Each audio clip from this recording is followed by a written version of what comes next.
right? I'm on the book of Job right now. A very important book of the Bible.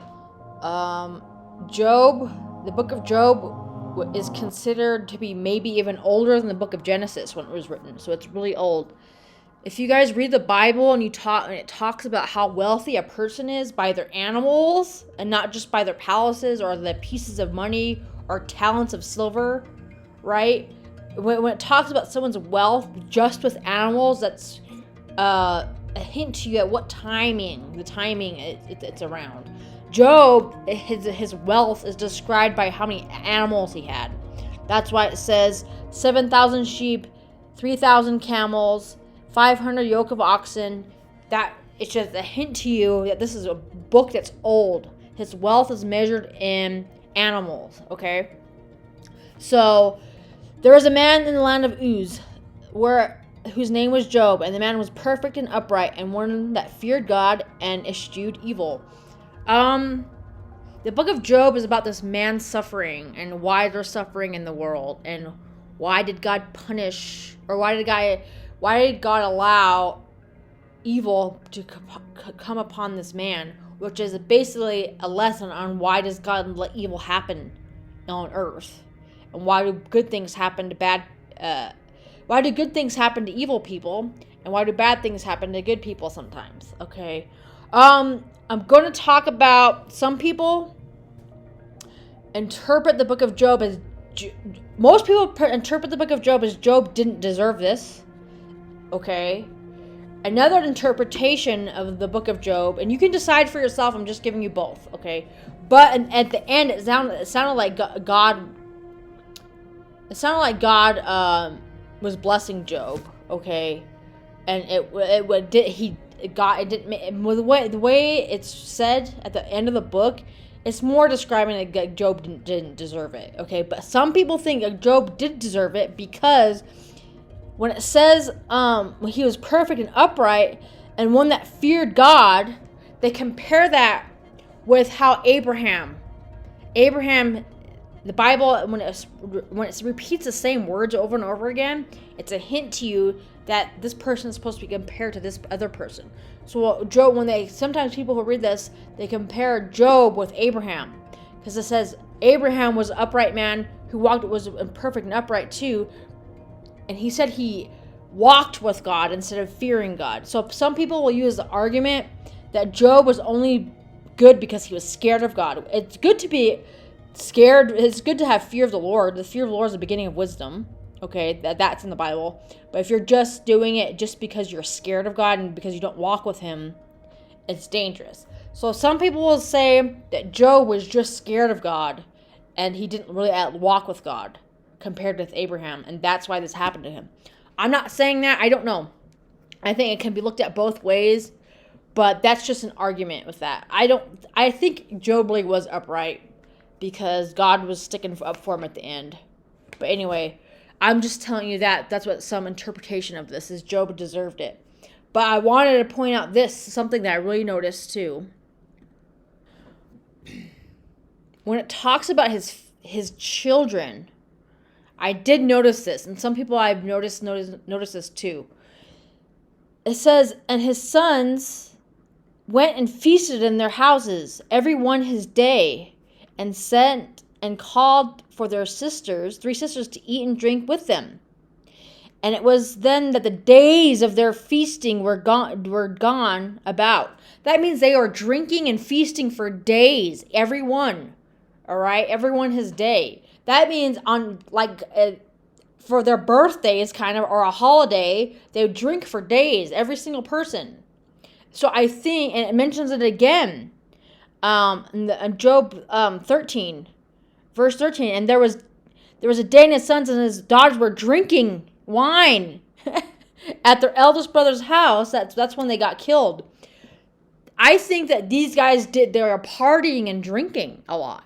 And that's why God allowed Satan to actually kill them, okay? Because it does, whenever it mentions them, it talks about them drinking a lot for days, not just a day. All of them were drinking a lot and partying. That's what, and feasting, it says. It sounds like, and another thing is that Job When it says Job went to do a sacrifice for them, I think Job knew that these guys were living in sin. Okay, these guys were not being upright. That's what it says. Well, just in case, I'm going to do the burnt offerings for them so God doesn't get mad at them. These guys were old enough to do the sacrifices themselves. Okay, I understand that people will say, well, Job was like the Levite, even though the Levites weren't here yet. He was being the head of the family and doing the sacrifices of everyone. But I think these guys really were living in sin. Okay, and I think they were just living off their dad, okay? Because these guys, it looks like Job had workers, but these guys weren't working. These guys were drinking and partying a lot, okay? And then when it says, I really agree with this. Some people point this out. This is how Satan was able to even get into the area, okay? It was because of these guys. And his wife, not to mention his wife said that Job should curse God and leave God. I don't think Job's family was walking with God, that's for sure. You can argue maybe if Job was or wasn't. I think Job was good and his family were not good. And that's how Satan was able to get in. Okay? That was his way in was through his family from the very first start. Because his family did not sound like they were doing anything good. It says they were drinking and eating a lot. They're having partying for days on end, it says. Okay? Satan asked to test Job. So, now there was a day when the sons of God came to present themselves before the Lord. And Satan came also among them. Alright. I now need to point out the sons of God were spirit beings. Like Satan is a spirit being. I want to point that out because they used just like how they compare scripture with scripture to a better understanding of what it means. In Genesis, the sons of God, people want to interpret sons of God as just human beings. No, the sons of God, just like in here, they were spirit beings. They were spiritual entities. Okay, they were not human beings. There were not even human beings in heaven yet. Okay, I'll get into that. They were in Abraham's bosom. They were not in heaven. I'll get into that another time. But they will use the book of Job to compare it to the book of Genesis. That sons of God did not mean sons of Adam, sons of humans. They were not. They were spirit beings. That's what it says when the sons of God married or had sex with human women, they made the giants, the Nephilim, okay? People get scared with that because they don't want to interpret sons of God as actual spirit beings mating with women. So they just said, oh, it just means men were mating with women. No. No, you guys. Please stop being scared of what the Bible is really saying. No, real spirit beings, fallen, aka the fallen angels, were mating with women and they made the Nephilim, okay? I needed to point out in the book of Job where it says the sons of God right here became present with Satan. Okay? These were not human beings. They were spirit beings. All right? Anyway, so Satan approaches God and God asks him where he was. And Satan answered the Lord, from going to and fro in the earth and walking up and down in it. Satan is described as a prowling lion looking to devour you, okay? And when God says, have you considered my friend Job? Okay? The word consider is an old military term, meaning when you watch somebody, okay? Like the watchers, okay? The watchers are watching you. Satan is watching you to look for that crack in your faith or that crack in your protection from God to get in. And that's why I think Job's family was that crack, okay? When you are amongst people, when you are living with people who don't believe in God, that Satan can use that as a crack into your life, okay? I'm not kidding. You have to always be sober and vigilant. You can't force people to worship God, especially people you're living with, okay? But you have to be very vigilant, okay? You can't force people to do it, but you can't be hanging around people who are really against God because it's bad for you too, okay? Anyway, so why did God let Satan do this? Okay, This is all about that. And I wanted to point out that I know you guys probably think that God and Satan are fighting each other, and they are, and they're both equal, and they're fighting. God has control over everything, but because of free will, He will let you be handed over to Satan. Okay. You choose Satan, he will hand you over to him. Okay, he will hand you over to the demons. He will hand you over to them. If you keep saying no to God, he will let you have what you want. All right. Okay, so I'm gonna keep this going. All right. So I wanted to bring up the sons of God. All right. So what happens next? God unleashes Satan on Job. He allows it to happen. Okay.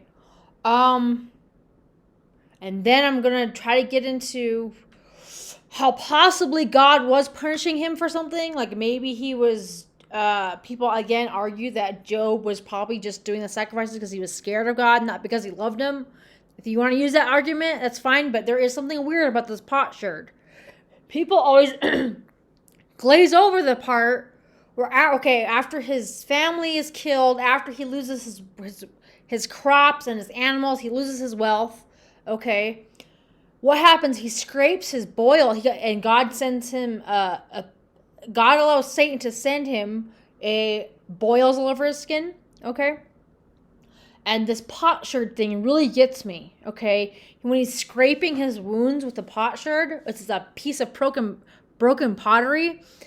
When it talks about broken pottery or potsherds or a broken pot jar in the Bible, it does mean God's punishment. Okay? It talks about broken pots in the book of Revelations. It talks about broken pots all throughout the Bible. And it's always associated with God's anger and God's wrath and his punishment. So this is something that I noticed too. The broken piece of pottery, God was mad at something. He was mad at something. I don't know if it was Job or it was probably his family though. Okay? God was mad. That's why it says he is scraping his skin with a broken piece of pottery. Potsherds in the Bible always means something about wrath of God. Okay, his friends come. Okay, and they basically. This is why it gets confusing too, because technically. Okay, so his friends accuse him of sinning somehow because this is why God is punishing him. Okay. It gets super involved. It's really interesting. Oh, man. I'll get into that in a second. Anyway, but the thing is, well, his friends are saying God doesn't let the wicked go. He always punishes them, and he rewards God rewards the good. Okay. Technically, they're right. Technically, both Job and his friends are right. Technically, they're both wrong and right. Okay, on earth, while you are still alive, does bad things happen to good people? Yes. But at the end of time, at the end of your life, God doesn't let one bad thing happen anymore. God punishes every single sin. Right? If you're talking about the overall picture, his friends were right. Okay? If you're talking about God rewards people who are good. When you die, okay, he sends you to heaven. If you're bad, you get punished for every single sin you done in your life when you die. So if you're talking about the overall picture, Job's friends were right in saying that God doesn't let one bad sin go. Not that Job, but the confusion was that in your life, are bad things going to happen to you in your life? Because this is a fallen world, okay? God has control over everything, but like I said, because of the fall, because people keep choosing Satan overall, the devil has dominion. Okay? He has dominion. He is the prince of this world, okay? And the only way you can get out of it is to believe in Jesus, okay? That's only like your lifeline, okay? And I thought another thing that jumped out at me when Job starts cursing the day he was born, I don't like that, okay? Please do not do that. Noticing as soon as Job starts cursing the day he was born, this is on the verge of a sin, okay? This is on the verge of a sin. This is on the verge of like suicide talk almost, right? He's saying, I want death. And that's when all this, I don't know, when I first read this, the thing that really hit me is all this hell talk. I mean, people just say like Job is just venting. He didn't vent for 5 pages, okay? It's important. It's more than him just venting. I understand why he's upset. I understand why he's confused and angry. I understand why, okay? And God kind of explains why, okay? But when Job starts cursing the day he was born and begging for death, and all this hell talk starts coming in. It talks about gnashing of teeth. It keeps talking about worms all over him. This is not a coincidence that this is all hell talk. He talks about how he wants sackcloth sewn onto his skin forever, which is exactly what happens in hell. In hell, everyone is pitch black. Everyone's in forever in mourning. Everyone's always in sackcloth. They're black. That's why you always wear black at a funeral, okay? It's not funny, okay? When you worship death, when you pray for death, God's like, I will. You later when God comes, you want death. You don't even know what you're asking for, Job. Do you even know what the shadow of death is? He talks about under the sea, and I'll talk about Leviathan in a second. And it's not a coincidence that all this stuff, while Job is asking for death, it's also sewn in with all this hell talk. And God later says, you don't even know what you're asking for. You want to die? You will really be in bondage. Then you think this is bad. Go to hell, and then you will really see what being sewn in sackcloth and forever being under the curse of the master really means. God was warning him about that. That's why it's all his complaining, which I understand why he's upset, is sewn in with all his hell talk. It's not a coincidence.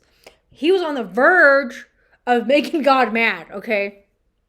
When you praise, God is a God of life. Even though it's hard, you have to praise God for your life. Because trust me, it's better than being in hell forever. That's one of the main messages here. Alright, so him and his friends are arguing back and forth about sin and about good and evil and God's punishment and God's rewards. And they all have, they're all pointing fingers at each other, okay? God finally comes and says, you guys don't know anything. No one here knows anything. You weren't here when I laid down the foundations of the earth. You are not. This creation talk is so important. Scientists use this creation talk to prove that the Bible's real and how things really happen. I was gonna make a video about that in this, but it's gonna be way too long. All right. They use the Book of Job for creation talk, and a soon video will be about that. Okay, I'll make a video about that soon.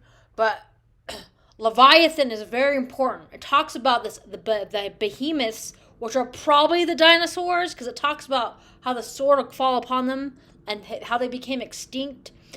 I'm gonna get into that with the creation talk again. Okay, that's a different. I'm gonna try to just keep the main focus on this Book of Job, just on Job right now, before I get all crazy about this creation talk. So it talks about the behemoths, which some people translate as him just talking about crocodiles or something, but I think he is talking about the dinosaurs, okay. But the one I want to focus on right now is Leviathan. Leviathan, he goes on about Leviathan in the sea, okay. The seas are always a metaphor for chaos, okay. The sea is always a metaphor for chaos in the Bible. Because the sea is chaotic. It's always swirling, going up and down, making bubbles, right? And Leviathan is the lord of the sea. He's in the sea, right? He is the Lord of Chaos, which is the devil. Okay? Leviathan is the Lord of the sea, because the sea is chaotic. That's why in the book of Revelations, it says there will be no more sea in heaven. Not that there's not going to be any water in heaven. There's not going to be any more chaos. That's what it means in the book of Revelation. Okay? That's why it talks about you being in the lake and sea of fire. Okay? And you're going to be in chaos forever when you go to hell. It's not funny.